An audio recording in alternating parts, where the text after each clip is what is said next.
폐역한 아들은 아버지의 것을 훔쳐다가 흥청망청 술이 지가 돈이 어디서 있어서 사겠어요.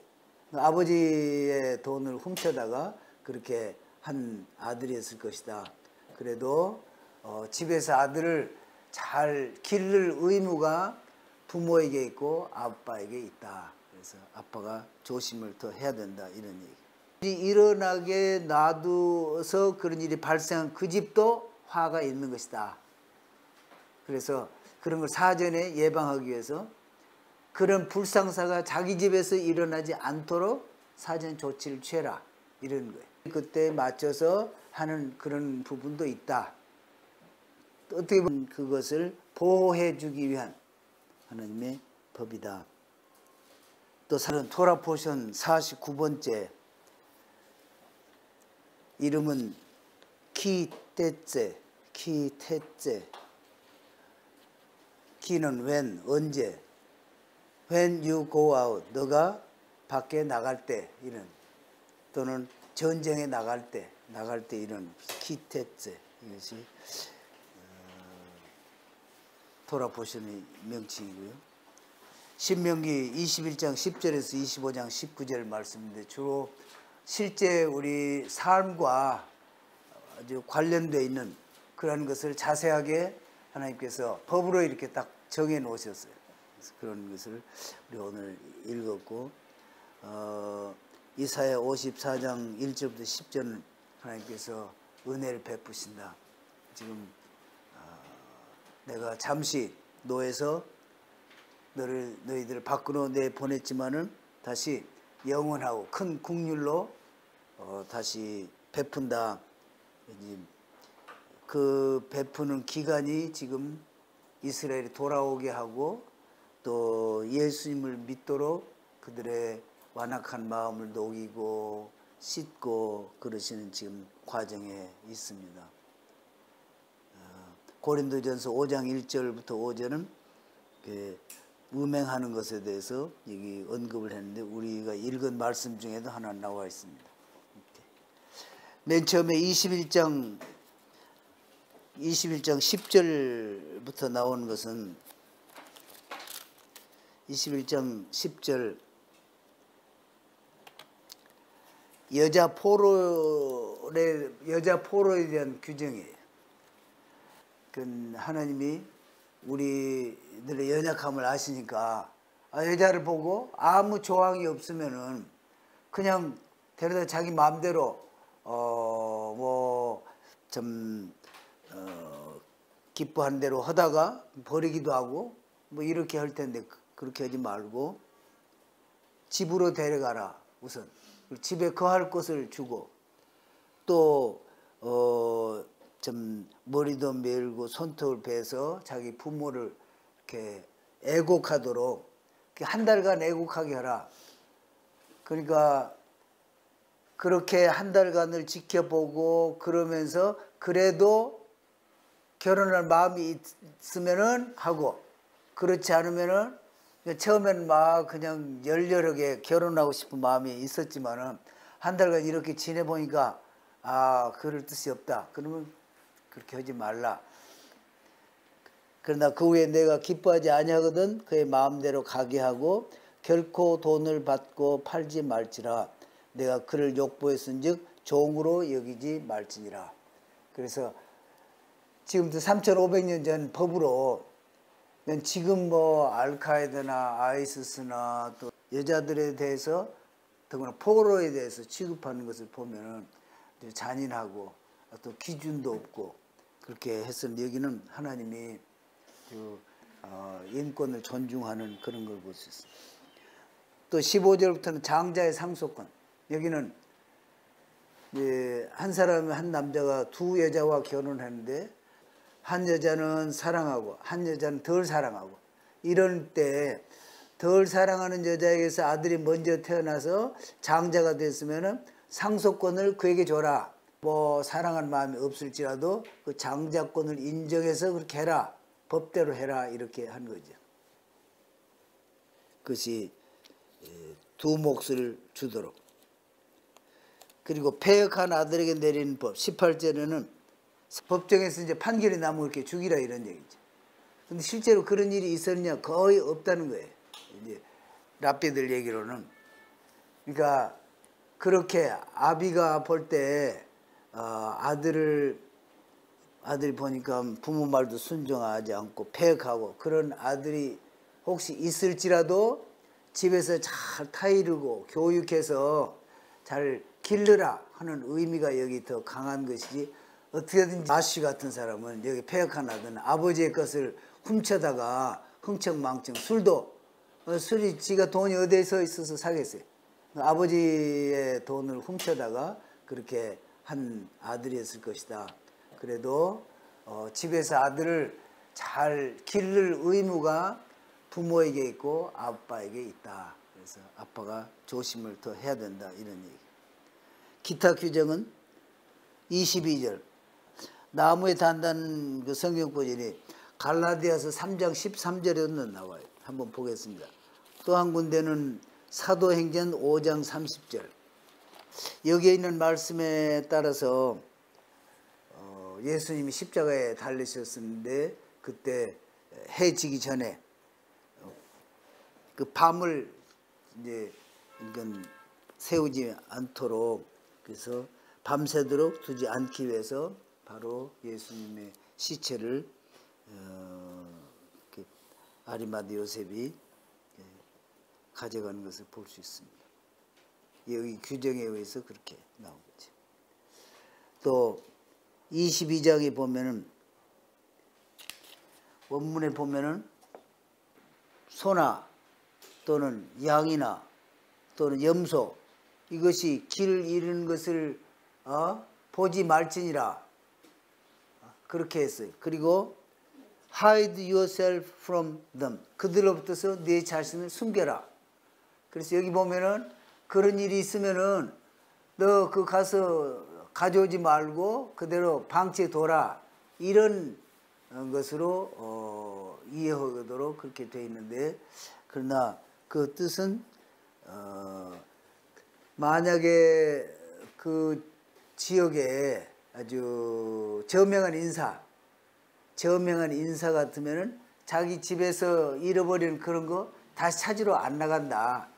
그런 사람은 그런 걸 보지도 말고 관심도 안 갖겠지만, 그러나 일반적으로는 내 형제 그 소나 또는 양이나 또 염소나 또 나귀까지 그런 것이 길을 잃고 있으면 가서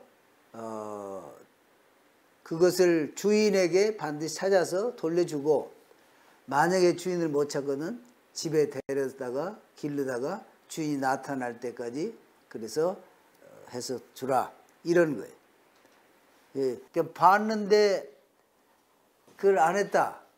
그것은 좀 하나님의 법을 어기는 거죠. 반드시 그렇게 해라.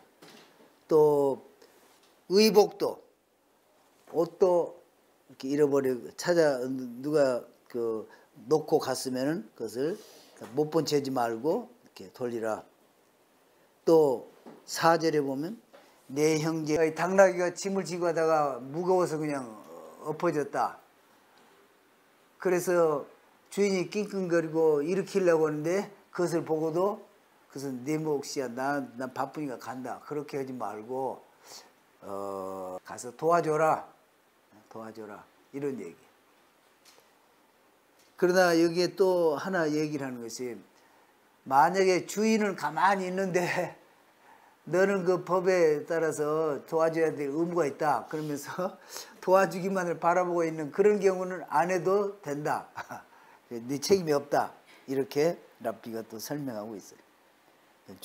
또 여자는 남자의 의복을, 남자는 여자의 의복을 입지 말라. 하나님께 가증하다. 요즘 시대는 이게 좀 이해하기가 쉽지 않죠. 그러나 하나님 본래 그렇게 했으니까 우리 믿는 사람은 그렇게 하면 안 되겠지요. 믿는 사람. 또 길을 가다가 나무에나 땅에 새 보금자리에 새 새끼나 알이 있고 어미새가 그 새끼나 알을 품은 것을 보거든 그 어미새와 새끼를 아울러 취하지 말고 어미는 반드시 놓아줄 것이, 새끼는 취하여도 되나니 그리하면 내가 복을 누리고 장수하라. 이건 특별히 네가 복을 누리고 장수하는데 새가, 그래서 잔인하게 하지 말라. 그리고 또 애미와 새끼를 동시에 다 취한다. 이것은 그 씨를 말리는 거다. 그래서 그동안 지상에 있던 많은 동식물의 그 종류가 멸종된 그런 것을 많이 보는데, 여기서는 옛날에도, 그 옛날에도 3,500년 전에도 자연현상에 있는 그런 것을 보고 그것을 보존하도록 하는 하나님의 뜻이 여기에 있는 것이다. 또 내가 새 집을 지을 때에 지붕에 난간을 만들어 사람이 떨어지지 않게 하라. 그 피가 내 집에 돌아갈까 하노라. 집 지을 때 조심하라는 거예요. 집 지을 때. 어느 랍비는 그렇게 해서 그래요. 그렇게 이러다가 죽은 사람은 자기가 벌이 있어서 하나님 앞에서 죽게 된 거지만은, 그렇게 좋지 않은 일이 일어나게 놔두어서 그런 일이 발생한 그 집도 화가 있는 것이다. 그래서 그런 걸 사전에 예방하기 위해서 그런 불상사가 자기 집에서 일어나지 않도록 사전 조치를 취해라, 이런 거예요. 그러니까 그렇게 일어난 집도 불행하고 죽은 사람도 불행하고, 그런 것은 하나님 앞에서 다 잘못이 있어 그렇게 된 것이다. 그 다음에 포도원에 두 종자를 섞어 뿌리지 말고, 또 소와 나귀를 결의하여 같이, 소와 나귀를 같이 이렇게 해가지고 밭을 갈지 말라. 그게 너희는 너희가 입는 겉옷의 내 귀에 술을 만들지니라. 그걸 달라고 하는 건 전에 있었죠. 내 귀에 달아서 하나님의 사람이라는 것을, 그리고 하나님의 법도를 늘 생각하도록. 그 순결에 관한 법, 그것이 13절에서부터서 21절까지 이렇게 나와 있습니다.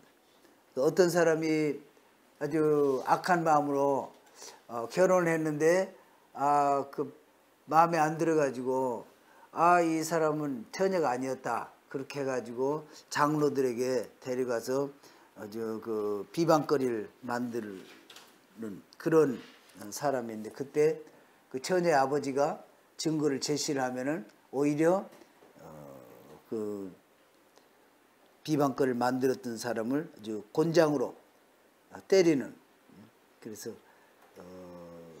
그런 것이 있고, 그리고 또 만약에 여자가 그렇게 좀 처녀로서 살지 못했으면은, 그런 것이 사실이면은 거기서 좀 돌로 쳐 죽이는, 그 처녀를 집에서 끌어내서 쳐 죽이라.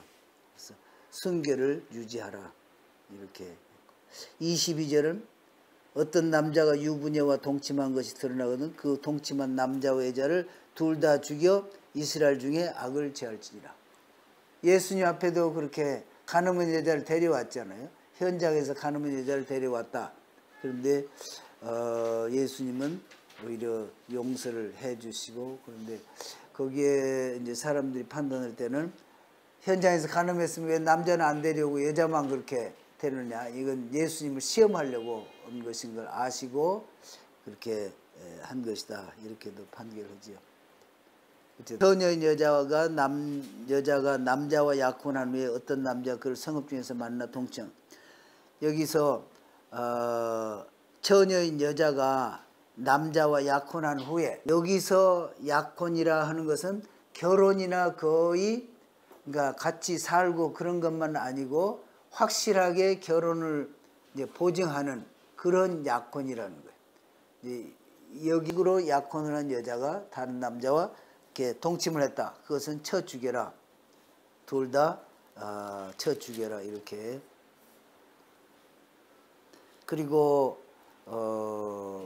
들에서 만나서 그렇게 강간을 하거나 했으면 남자만 죽여라. 그리고 28절에 보면, 그렇다면 자기 마음에 있는 여자는 그냥 가서 억지로 그렇게 동침을 하고 자기 아내로 만든, 이것은 법이 이 시대에는 맞지 않다. 그래서 그 당시에는 이런 것을 보고 하나님이 그때 맞춰서 하는 그런 부분도 있다.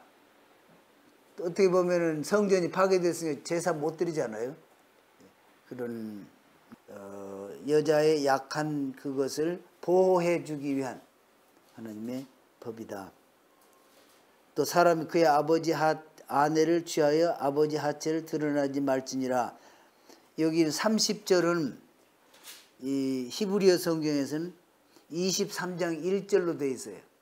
23장 1절부터. 그래서 사람이 그의 아버지의 아내를 취하여, 그러니까 아버지의 아내가 여럿 있을 때 그 계모라고 볼 수 있죠. 그런 계모를 취하는 그런 것은 용납되지 않는다.